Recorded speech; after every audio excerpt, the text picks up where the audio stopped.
gone into surveillance mode because I'm not seeing any black and white units behind the car. So LAPD or the pursuing units are going. Watch out! Watch out! Watch out! Bicyclist. Oh, and a pedestrian. Man, it was close.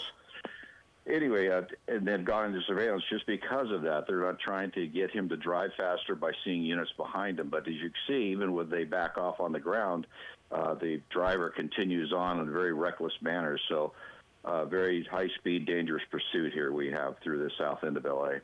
Well, so this is for our viewers. This is East 101st Street and McKinley Avenue. This is according to our Extreme Nav technology via Skyfox. Tim, when we talk about bringing these to an end, this idea of going into tracking mode or surveillance mode, what is the working strategy behind the scenes for law enforcement when you see a car driving so recklessly a busy time of day like this? Well, the strategy is if they black and white stop chasing on the ground, they hope that the suspect will think he's gotten away with it and will go to ground, basically abandon the car and then go on foot. But with a helicopter overhead and the units staying on side streets and away from it, they'll be able to respond very quickly. But we've seen in the past here where they've used this method and there's such a delay of the ground units getting in there, there's a good chance that they can get into the neighborhood, get to a friendly site, and hide. But the one thing they're trying to do now is protect the motoring public. Watch out. Okay, now we're going the wrong way through an intersection. Oh my gosh. Just missed there. And the danger, Tim, in doing this as well, to go into tracking mode, is that there are no sirens that are blaring. Right. And when you have the sirens going through an intersection, it gives a warning to all the drivers nearby, be alert, wake up, get off your phone, look around, something's happening. And without that, these drivers have no idea that this person's coming.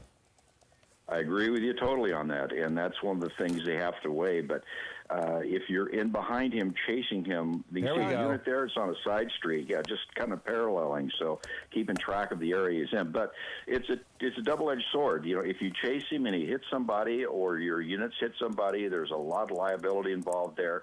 If you let him go and he ends up crashing into somebody, you're going to get sued anyway. You see how the units are just traveling really slowly, just kind of waiting for him to go to ground, so the ground unit is going to watch it.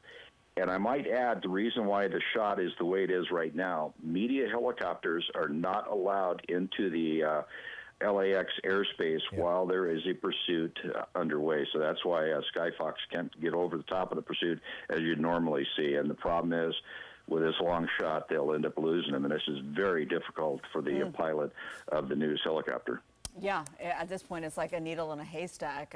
But of course, they have their chatter, their scanners in Skyfox as well, so they're able to potentially find that suspect vehicle. But we're just getting word it looks like we may have lost it altogether as we're now zooming into this neighborhood in southeast Los Angeles. With Extreme Nav, they're really giving you a lay of the land. I think, are we going to be wrapping our coverage here? We will, as we approach the 5 o'clock hour with Alex and Christine, we will wrap it here, do our best to pick it up for you at 5 o'clock if it is still going on. Or if we get to it sooner, we may come back on the air. So, Tim, our thanks to you for your contributions. We hope this comes to a peaceful end. And we hope to have more information on it soon. In the meantime, we throw things back to Harvey Levin, Charles, and the folks at TMZ Live.